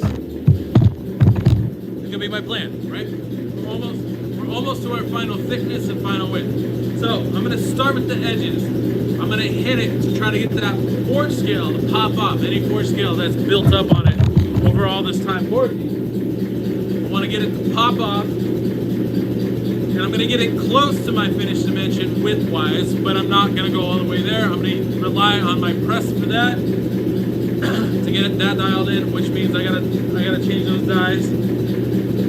But anyways, so hit the edge on the hammer, pop off the forge scale, brush it, put it under the press, finish that dimension, brush it again probably, and then put it back in the forge. Then I'm gonna hit it to flatten it out on the faces.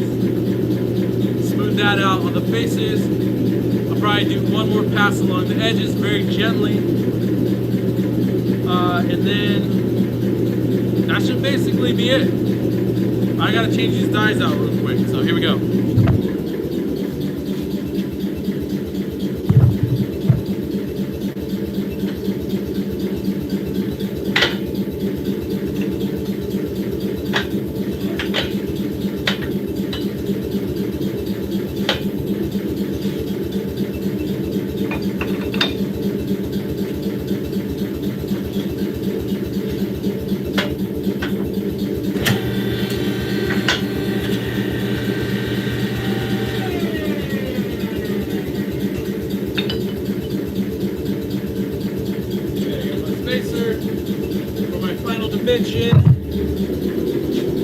Hammer's rocking and rolling.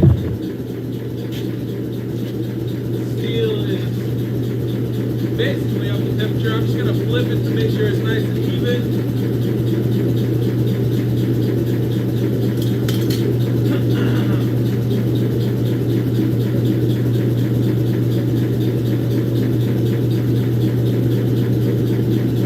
Alright, looking good. I'm going to turn you around here.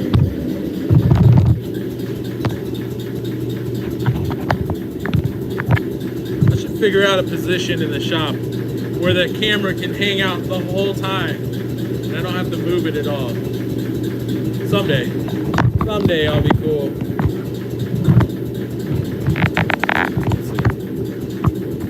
That looks good.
And then back into the forge.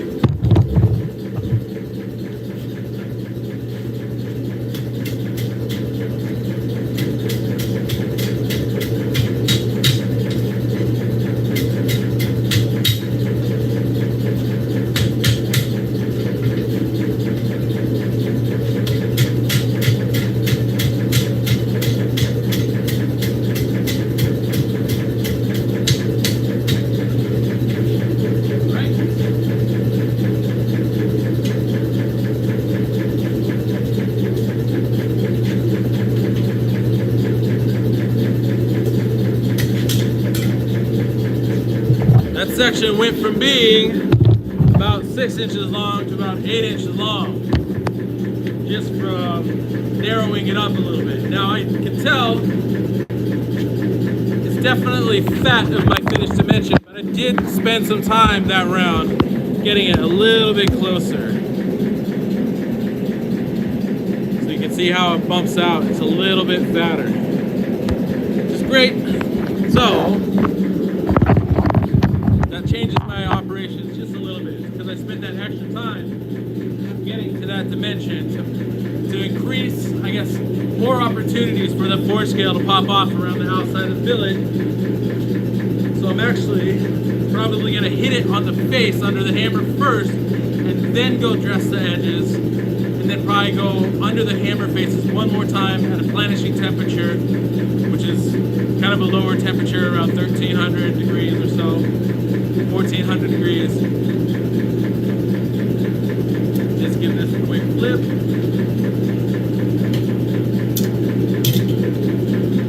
And then it doesn't need to soak, it just needs to get hot.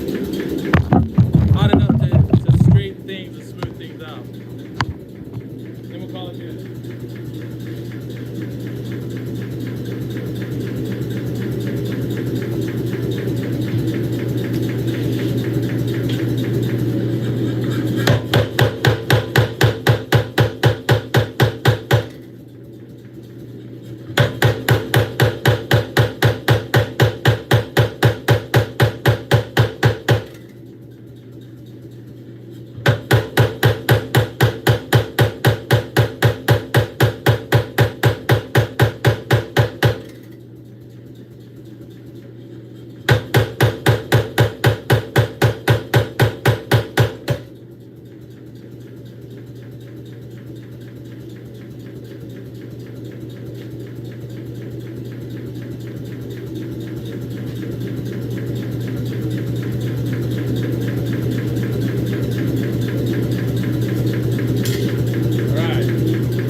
Figure out that dimension now on the press. Then the last little bits are just going to be planishing blows, normalizing heats, and smoothing things out. I did draw up the things you guys, I guess, saw. We'll go over that one more time before we call this all good. We're already at 2 hours. Hopefully we'll be done at 2.5 hours. And then my battery definitely needs to charge because it's getting low. And it's almost time for lunch.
Back in the forge.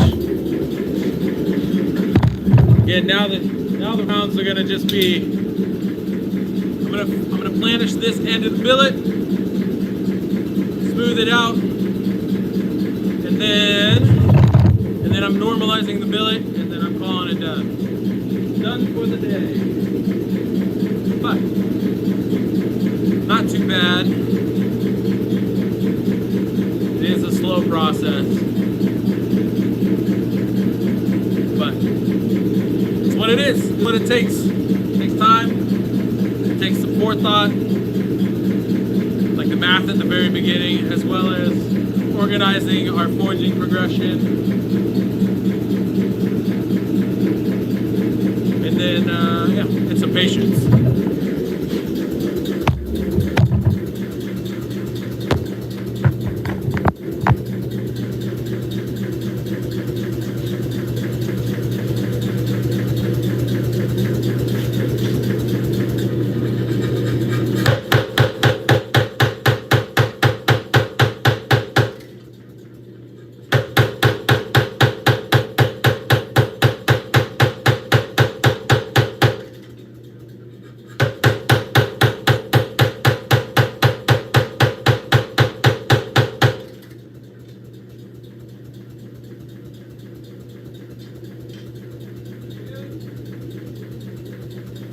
Bring it over to the press, double up on that, double check that height.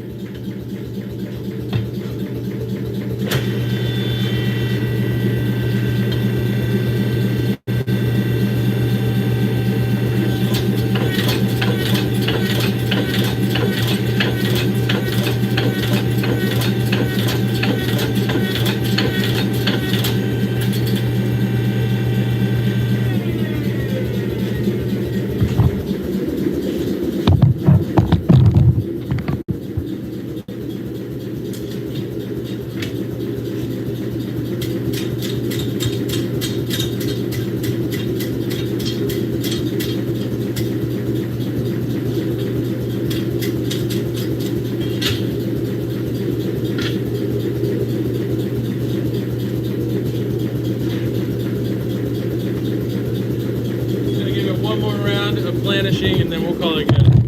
Light hits. Yeah, just to kind of smooth things out.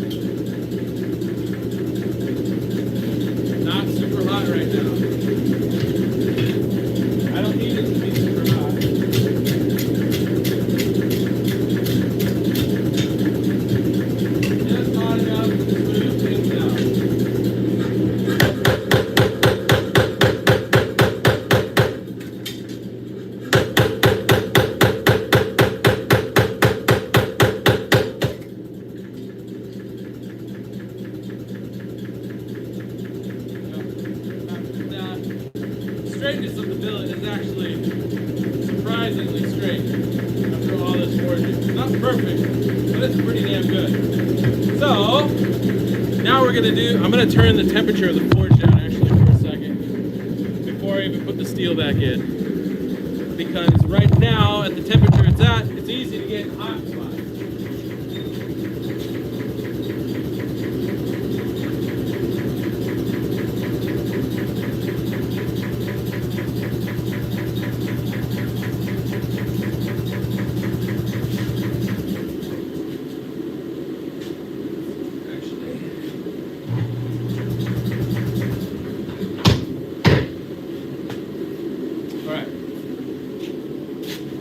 Pull the temp of the forge down to about 2000-ish,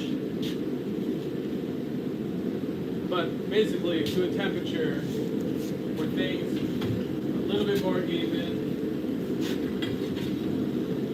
a little bit more friendly.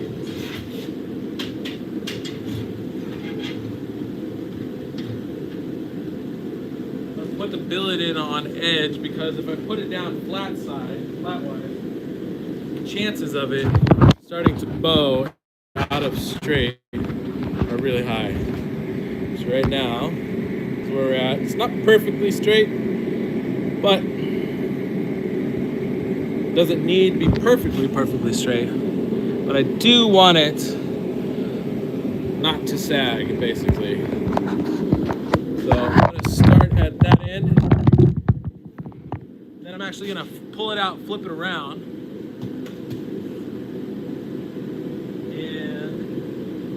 and then put the middle section in, and then finished with the end, the far end, away from the handle.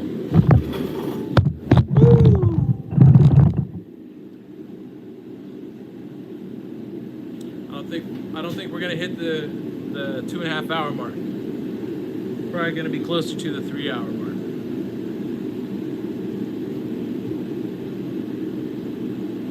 Part of me is tempted to use my straightening dies just a little bit, very lightly, just to straight. Again, I'm not too worried about the flatness, like the flatness of the billet, but the straightness down the width is kind of tweaking me a little bit. So I'll swap out these dies.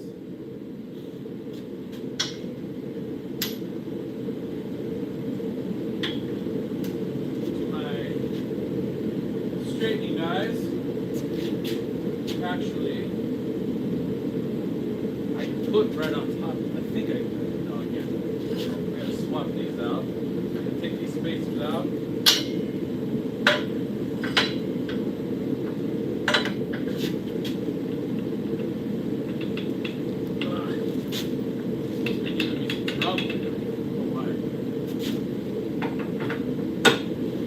Okay, these are done.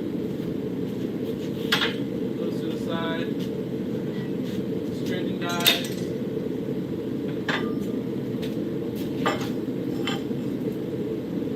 Space.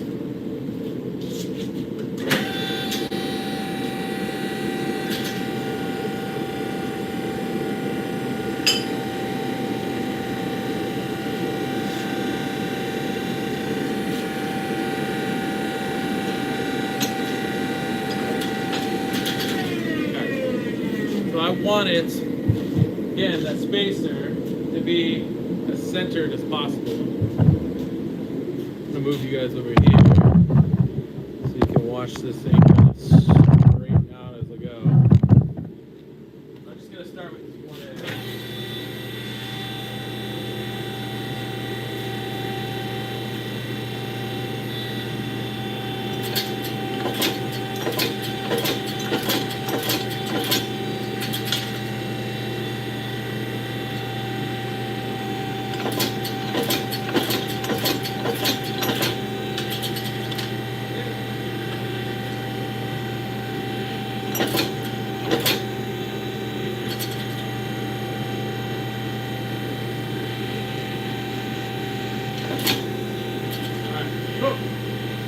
Now, like I said,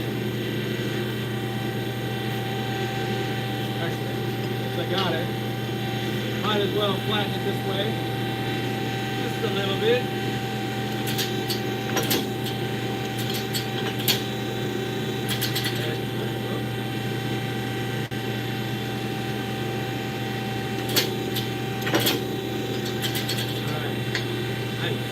Alright, now I'm going to flip it around. Like I said, I heated that long end, that far end. I'm going to flip it around. I'm going to heat the middle. Want this out of my way for a minute. This is not serving me. Other than getting in the way. Alright. Now I'm heating that middle section.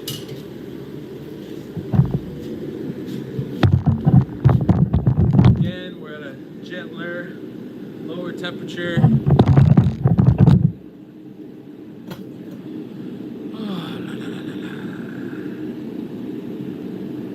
This is mostly just to normalize the steel, so I can cut it on my bandsaw, porta band later for the cut and restack.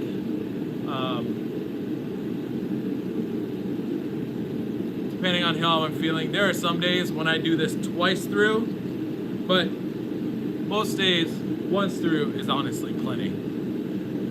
Some people might be thinking, you know, if you gotta grind to clean off the forge scale anyways, why do any of that work to pop off the forge scale when you can just grind it all off at the end? That's not really how it works. especially if you're continuing the forge,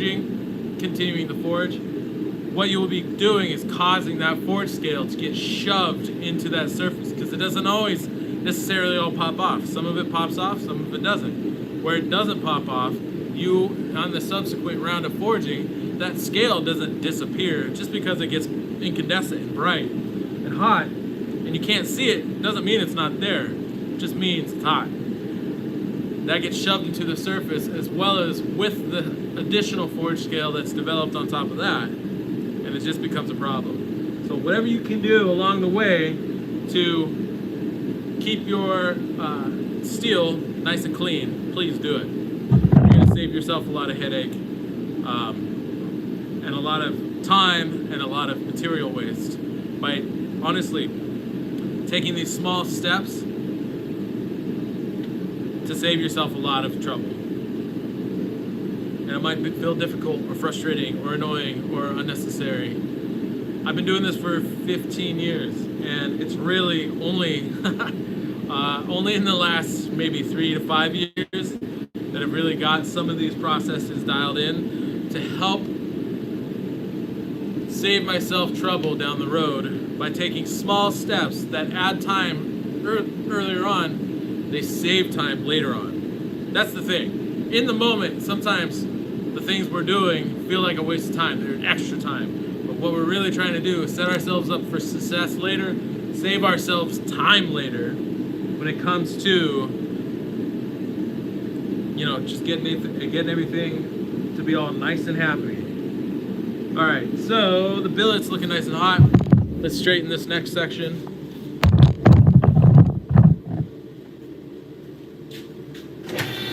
Get our spacer back in there. Trust me, I've accidentally squished steel without a spacer in the sad.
Last section.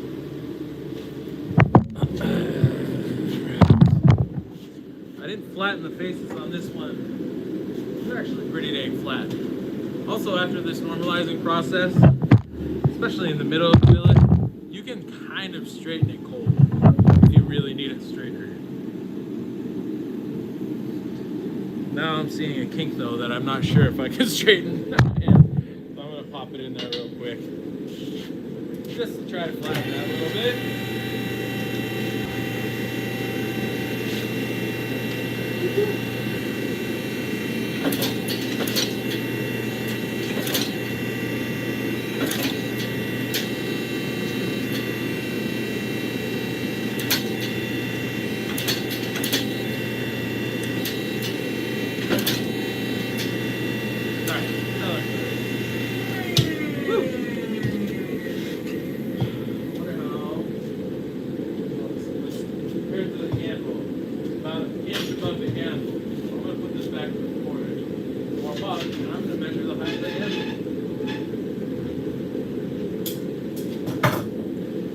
How long the fillet is.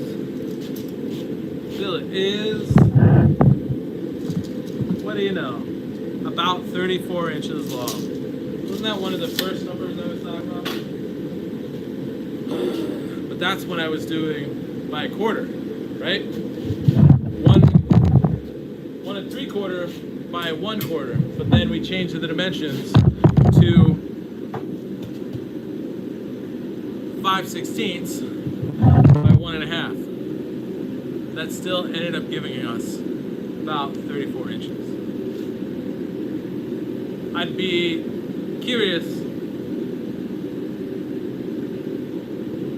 Actually, I'll do that. I'll try to remember at least to do that. Once this is cold enough, once the steel is cold enough, I want to mic it, its thickness, compared to the stop blocks that we're using. My guess is that it's going to be about 30 thousandths of a difference, or a 32nd of an inch, which is not very much, half a 16th of an inch, right? But enough to make a dimensional difference once you start adding things up, or to account for the thickness to the forge scale when you clean it all off. So, let that last little bit heat up. Okay, people. Okay. I was like, that seems a little close. Sorry. I'm at 30% on the battery. I think it's good to know. Apparently, I can go, I think 3 hours live stream would be pushing it. 1 for your guys' attention and endurance, but 2 for the battery power. I think maximum 2, but I think I really would prefer to keep these at 1 hour, just to make sure that I have time to charge the phone back up, can set up a new live stream. But I was kind of in the middle of doing all the forging. It's hard to pause to do all that other crap while I'm forging.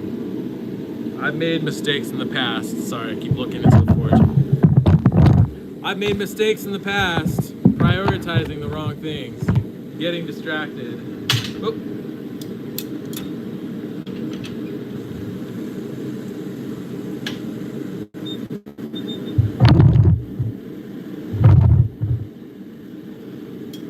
And then everything going to hell. Doesn't feel good. In fact, it feels real bad. Alright, this last little bit is looking pretty good. Temp wise, I'm going to pull it out. We're going to straighten it on edge again. And then we'll probably do a little bit on the face. Let's see, where's the press at? There it is.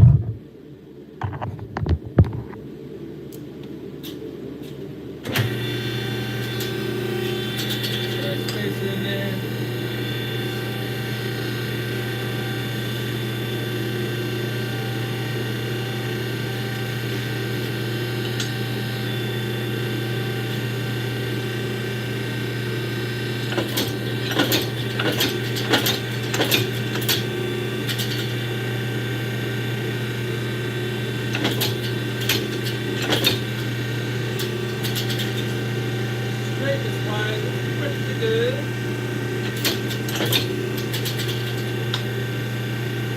Brush it and hit it on the flat.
That's my fish, 34 inches long, 1.5 inches wide, 5/16 thick.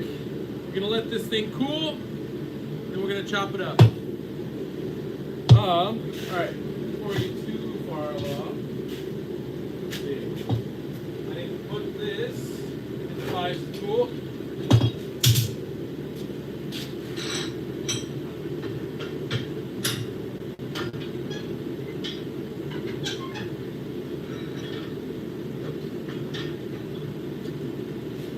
right.